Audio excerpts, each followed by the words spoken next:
টকবক করে পানি ফুটছে, আর ফুটন্ত গরম পানিতে ময়দা মিশিয়ে লম্বা কাঠের লাঠি দিয়ে নেড়ে নেড়ে তৈরি হচ্ছে মসৃণ খামি।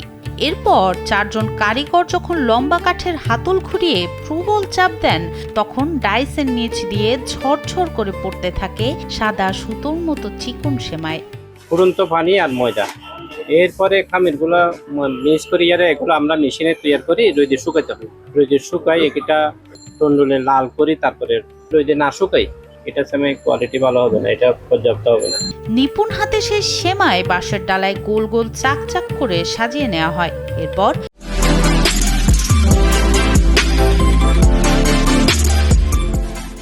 কড়া রোদে শুকিয়ে তন্দুরির আগুনে সেকলেই তৈরি হয় বাংলার চিরচেনা লালচে রঙের ঐতিহ্যবাহী চাক সেমাই। 10-15 মিনিট আগুন জ্বালানোর পরে গরম হলে টুন্ডুল, তারপরে সেমাইগুলো আমি ঢুকানোর পরে 10-15 মিনিট পর পর লাড়াচাড়া করি, একটা একটা করে 1 ঘন্টা 1.5 ঘন্টা মতো হয়ে যায়। চট্টগ্রামের চকবাজার কাপাসকোলা রোডের তেলিপট্টি মোড়ে গেলেই চোখে পড়বে পুরনো এক সাইনবোর্ড, মিসার্স ফকির কবির বেকারি। বাইরে থেকে সাধারণ মনে হলেও ভেতরে পা রাখলেই মনে হবে সময় যেন থমকে আছে ঐতিহ্যের কাছে।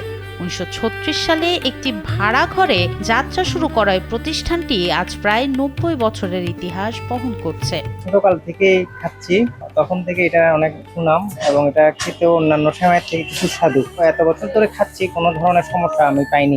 বিশেষ করে ফকির কবির সেমাই নামে এটাই খুব নাম করা। ব্রিটিশ আমল থেকেই এই সেমাইয়ের স্বাদ নগরবাসীর কাছে জনপ্রিয়। এই সেমাই তৈরির উপকরণে নেই কোনো কৃত্রিম রং, চিনি বা লবণ, কেবল ময়দার পানির জাদুতেই মেলে এই অনন্য স্বাদ। একসময় ঈদের আগে চাক সেমাই কিনতে দূর দূরান্ত থেকে মানুষ ছুটে আসতেন। দোকানের সামনে লম্বা লাইন ছিল নিত্যদিনের দৃশ্য।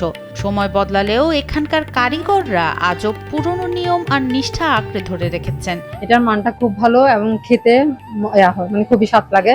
পোলা হচ্ছে এটা আমার কাছে দুধ দিয়ে খেলে বেশি টেস্ট মনে হয় আর কি, সে কারণে এটা মানে মোটামুটি কয়েক মাস পর পরই নিয়ে যায়। প্রতিষ্ঠানটির ব্যবস্থাপক দিলীপ কুমার সিংহ জানান, রমজান মাসে সেমাইয়ের চাহিদা বেড়ে যায়। দোকানের সামনে একসময় দীর্ঘ লাইন থাকলেও আজ ঐতিহ্যের টানে মানুষ দেশ বিদেশ থেকেও অর্ডার পাঠান।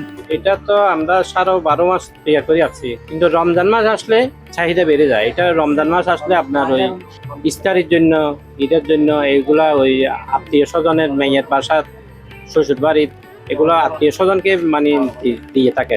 মানের কারণে চট্টগ্রামের গণ্ডি পেরিয়ে এই সেমাই এখন পৌঁছে যাচ্ছে বিশ্বের নানা প্রান্তে। প্রায় 1 শতাব্দী ধরে আস্থার প্রতীক হয়ে থাকা ফকির কবির বেকারি আজও ধরে রেখেছে তাদের সেই আদি ও অকৃত্রিম স্বাদ। সনম সিদ্দিকী, কালবেলা।